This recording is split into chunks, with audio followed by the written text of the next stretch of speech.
Hi, I'm Peter Roper. This is another edition of Community Buzz. We're fortunate today to be talking with John Clark about the John Clark Ride to Combat Alzheimer's. John Clark is our main guest, and we have from the Alzheimer's Association, which is why John rides, to raise money for them, Chris Sortwell. He's Program and Education Coordinator for Eastern Connecticut. Welcome to both of you to Community Buzz. We appreciate you guys doing this to publicize this issue. Thank you. Chris is going to be a little late in the show, so he's going to be patient, but if you want to jump in anyway, feel free. John, you had another ride just a few weeks ago, and we filmed a little bit of that and talked to you then. And it's been 21 years you've been doing this. That's pretty amazing, really. You're to be congratulated, and we appreciate what you're doing, and I think a lot of people do, and you probably know that, but thanks for doing it. And the whole point is to raise money for Alzheimer's Association, so we hope people out there will send money in. There'll be a chance to do that. So tell us, John, how many miles have you actually ridden for the cause? Actually riding. I know you do a lot of prep work. and how much do you think you've raised since 1999? Well, since 1999, the actual ride, whether it's a single day or a multi-day ride, has been about 15,000 miles. Wow. If you add into that event training mileage, it's about twice that, maybe a little bit more. So and you always find your way back to Gales Ferry, right? Well, eventually? Eventually, yes. Almost 50,000 miles. Wow. In 21 years. Yeah. That's very impressive. And how much money do you think you've collected? I mean, I know you can't keep track of all of it because some of it comes in direct to Alzheimer's. We have a goal this year of $20,000, and right now we have received $15,700. And there are still a lot of folks out there that traditionally will donate after the ride. Yeah. And I expect that we probably will reach our $20,000 goal. But in 21 years, over the total event time, all the way across the country, many years, $356,000. Amazing. Wow. So I'm pretty happy about that. That's pretty good. Very happy about that. Did you envision when you started that you'd ever get to that kind of a number? I mean, were you just going to do it for a year, or did you plan on doing it every year when you started? Well, I became aware of a cycling touring company called America by Bicycle that offered various rides all over the country. Down the West Coast, down the East Coast, down the Mississippi. I've done all three of those. Cross country twice. And in the Shenandoah Valley in Virginia, and foliage rides in northern New England states. And I've been a lot of places all across this country and have a lot of wonderful memories. Yeah. And this is on your website, so hopefully people will go there and check out some of your history on the website itself. Tell me a little bit how you got started with the Alzheimer's Association. I think it was because your mother had Alzheimer's, is that correct? Yes, that's true. Because that's how I got involved. My mother had Alzheimer's, so we had a bond. As soon as I heard your story, we had kind of an indivisible bond there because I lived with Alzheimer's and a family member, and it's tough. But. Back in 1999, when I first started doing this event, raising these funds, I actually felt guilty. It's this really guilt trip which started this whole event. Yeah. And it's a good stimulator.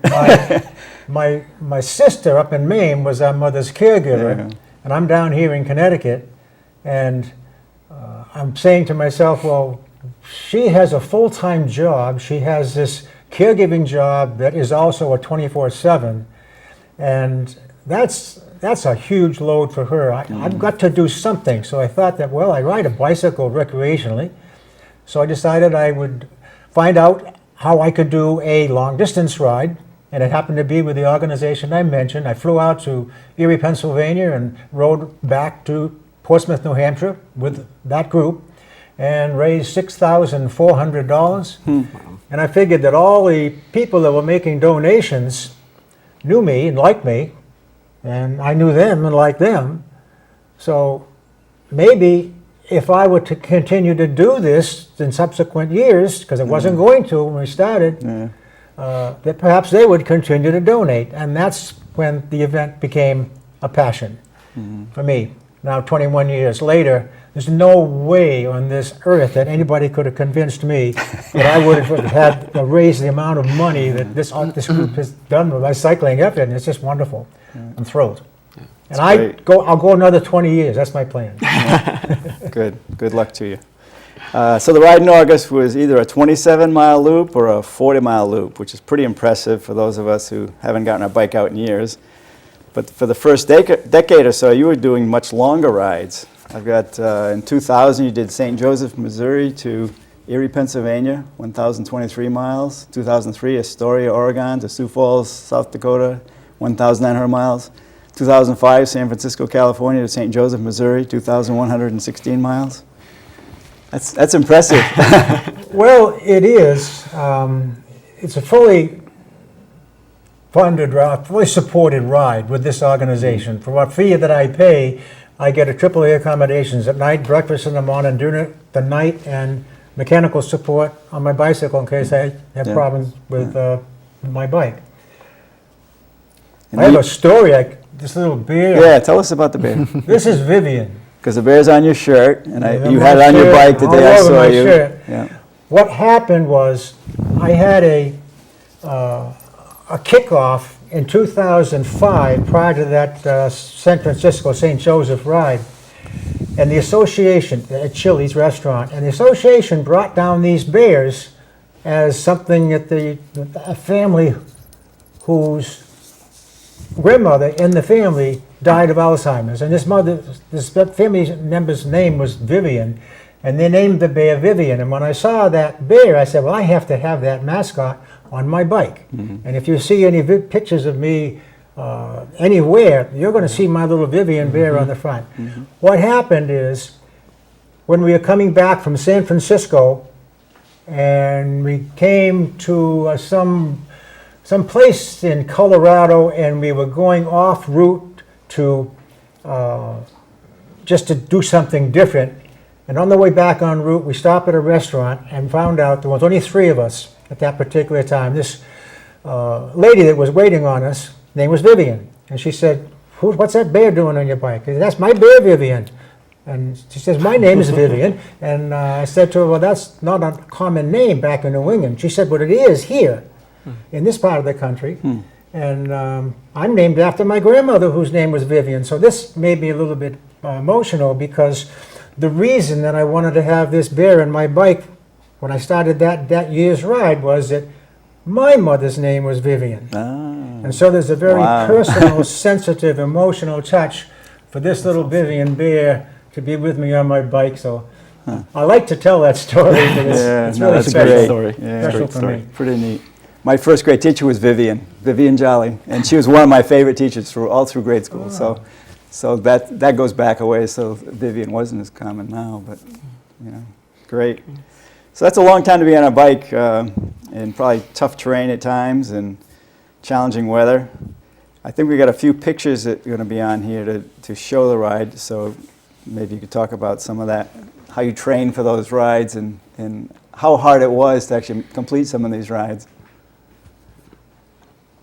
That's the Golden Arch, not Golden, but that's the Arch in St. Louis. That's on the way up Monarch Pass. That's San Francisco. That's a giant redwood. Tree hugger.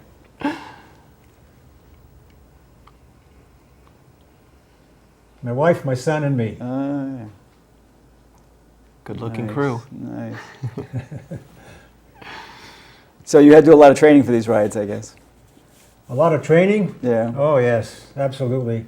You can't just take off on a 2,000-mile ride. No, and there have been cyclists that have tried to do that without training, started in California, and the second day out, unfortunately, they've chafed and they had to go home. Yeah. Couldn't ride. Yeah. I want to make sure that viewers do check in on your website. It's rideforalzheimers.com, and it's well organized, easy to navigate, and it's got daily logs of the trips, a lot of great pictures. We saw a few pictures, but there are a lot more great pictures in there from all over America, because you've covered the whole country pretty well. And your writing is fun. my wife laughed like crazy when she read your description of supper after a long day in the rain, I guess in Minnesota. The menu was July 24, 2002, an old country buffet somewhere in Minnesota after a long, hard day on the road.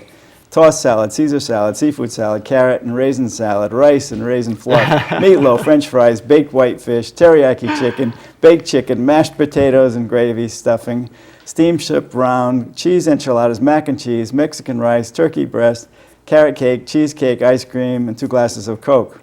And then you said you would have had more dessert, but you had to get back on the shuttle. I don't know how you stay so trim, but you must burn off a lot of calories when you're riding. So. Well, there's a secret that isn't built into that story, if you want to call it a story. I had small amounts portions of all those things, and I'm a sampler when you go to a buffet or a potluck dinner. You got to try it all, so you got to take little tiny samples. I just thought that would be cool to do, so I did it. It was fun. I enjoyed that. Yeah. Chris, you've been sitting here patiently. Yeah, absolutely. Tell us about the Alzheimer's Association, how you actually use the funds that are collected from people like John and anybody else who sends in money. Yeah. Well, first of all, thank you for having us here, because any type of awareness or advocacy that we can get out there for this, this disease, and for so many people living with this disease, it just makes it that much more helpful to get that word out there. And obviously to John, who's worked so hard and done something so amazing, and raising the funds and everything for the association. So where funds like the ones that John has raised, and others that donate throughout Connecticut, throughout the U.S. really, where we put that money is in a bunch of different resources. Actually, we put it towards advocacy. We put it towards research, which is a big thing that we do. We use those funds so that we can offer people in the community, whether it be caregivers or people living with the disease, we offer them free educational seminars, support groups, and there's different levels of support groups that we do. So it could be for somebody living with the disease, could be for caregivers, it could be for a different stage. So we really try to make a variety to try to hit every population, every group that we can. We also use it towards, putting together different events to raise additional awareness.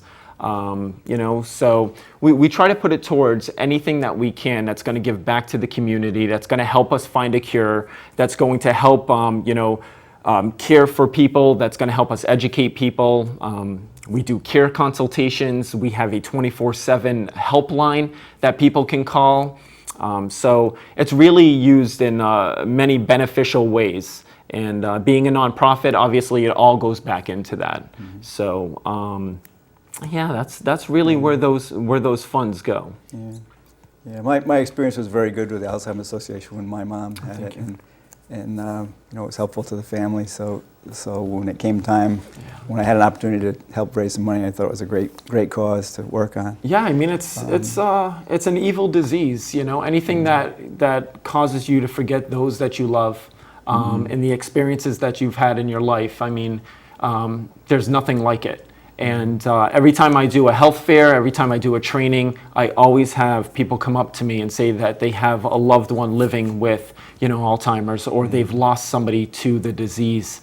It's just, there's a lot of people fighting it. There's a lot of caregivers offering up a lot of their time, unpaid time, a lot of their passions to care for loved ones, etc. And it's just, we just want to do our part to help people and to make their lives easier, and again, advocate and try to help find a cure. Yeah.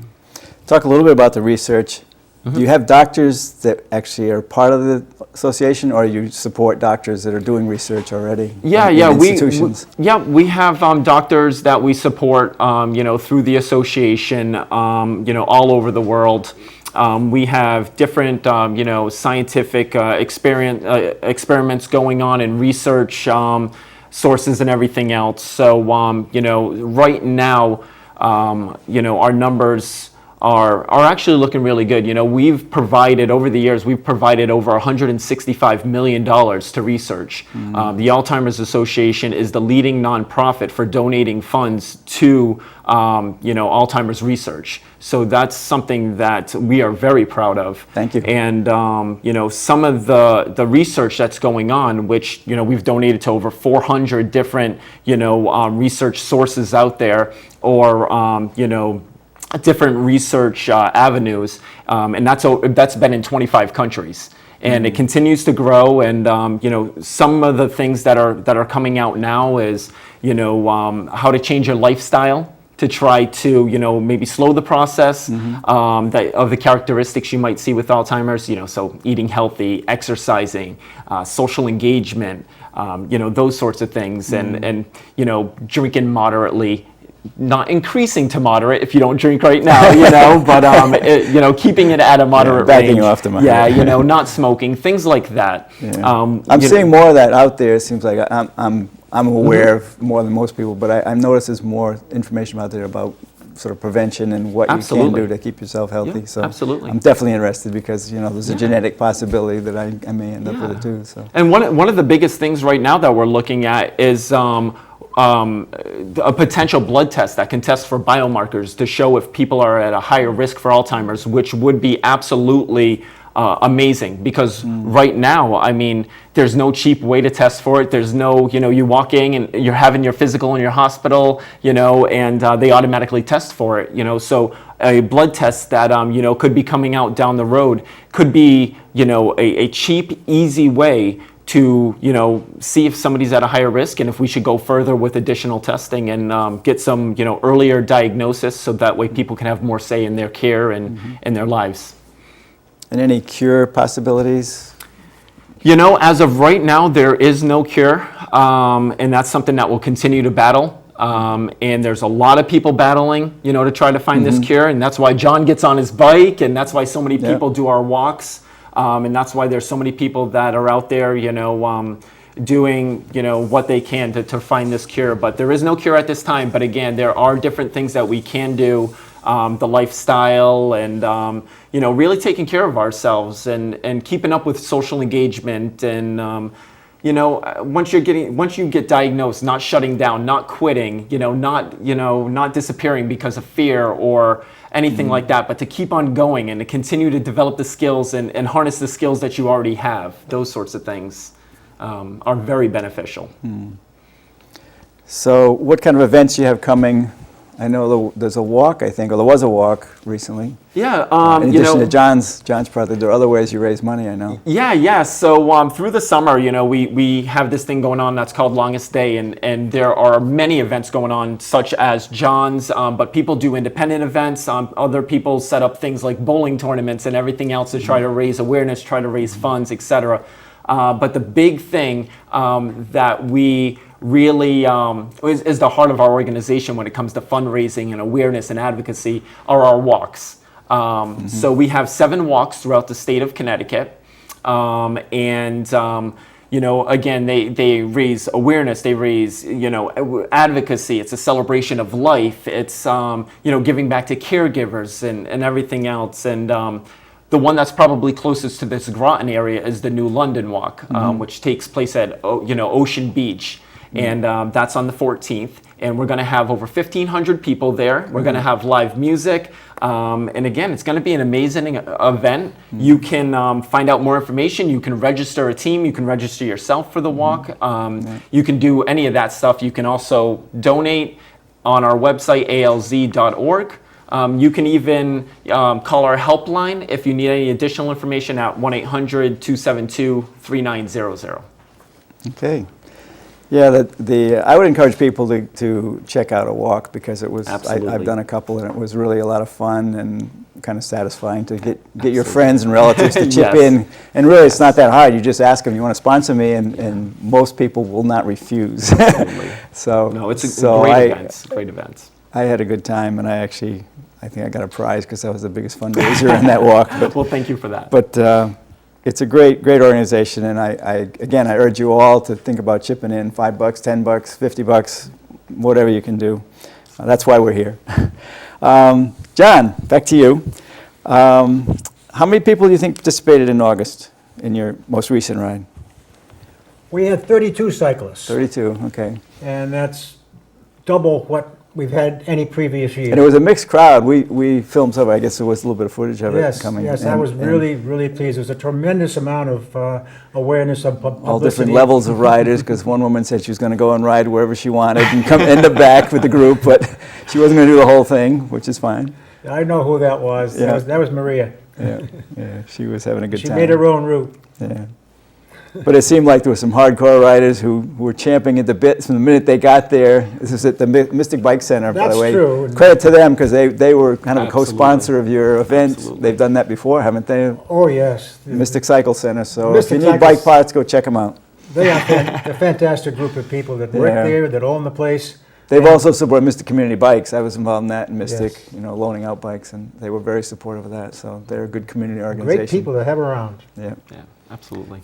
And how much do you think you have collected this year? I know you mentioned your goal is 20,000. Almost 6,000, almost 16,000 right now. Yeah. And there are more donations that will be coming in the next month or two.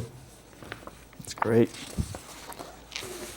You mentioned a few minutes ago the research and what's going on in research. Absolutely. I'd heard not too long ago that from a friend of mine who does do research for Alzheimer's disease, at Pfizer, then at Lubbock Laboratories in New Jersey, and now University of Rhode Island. And he tells me the direction now is not for a pill approach at all.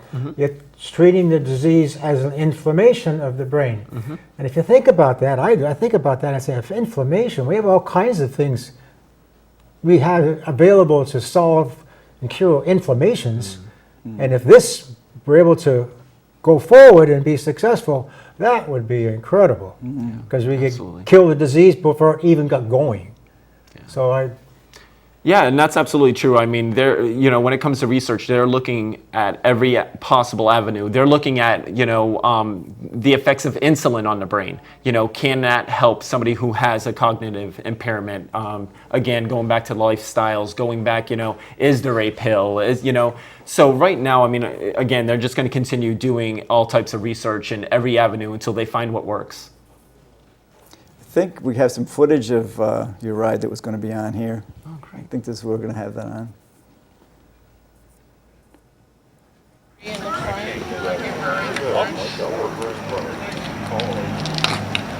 Make sure you get the building signed. All right. Book rides are going east on Route 1 here.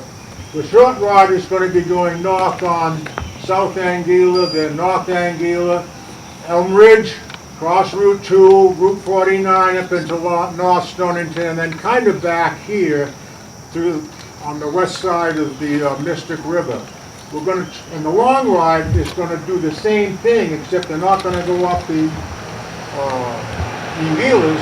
It's going down around Green Haven Road, and then up on Route 2 to Route 49, and then not up into North Stonington so far, but the thing that I'm worried about is the bridge when we come off of the long route riders coming up. Well, it's Mechanic Street by the time you go down Green Haven, then River Road, and then Mechanic Street. Then you have to go under the bridge to get up onto Liberty Street, Route 2. That's a very, very tricky intersection. But the cars over there are very, very polite. They're very cooperative. And if you kind of go out a little bit and you wave at them, they'll stop. But we want to try to get there at the same time and be very cautious at that intersection. The other one for the long ride is up on Route 2. When we're going from, essentially Rocky Hollow Road straight west on Route 2 over to 201. This 201 is not where the gas station and convenience store is. It's a little farther out. But that road there is very, very narrow, and we must go single file on that route. Give us about 15 minutes. We're not going to wait that long, John. We're not waiting that long.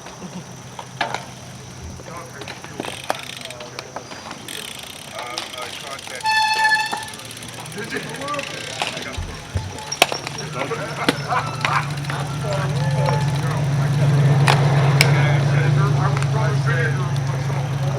Short ride goes left on my wheel, I think. Alright, well, I don't know. I only had like an hour this morning. I didn't fall asleep till like 11 o'clock.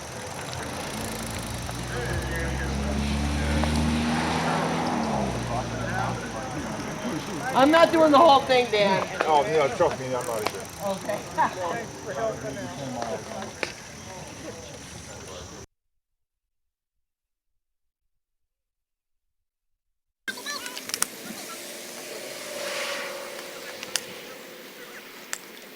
Okay, John, I know that one thing you're trying to do now is get other people kind of psyched up to do their own little fundraisers and projects with big fundraisers. Talk a little bit about that. You mentioned it at the ride, and I'd like to hear, what your vision is for how you could expand this, as you call it, a web of events, maybe. I have been doing this cycling ride for Alzheimer's for 21 years. Mm-hmm. I was fortunate because I had a job being a school teacher, and I had some spend multi-day rides doing it. But it doesn't have to be a multi-day ride. Mm-hmm. I would love, I pray, I think about it all the time, very, very strongly. I'm very adamant about the need for anybody out there who rides a bicycle, enjoys riding a bicycle.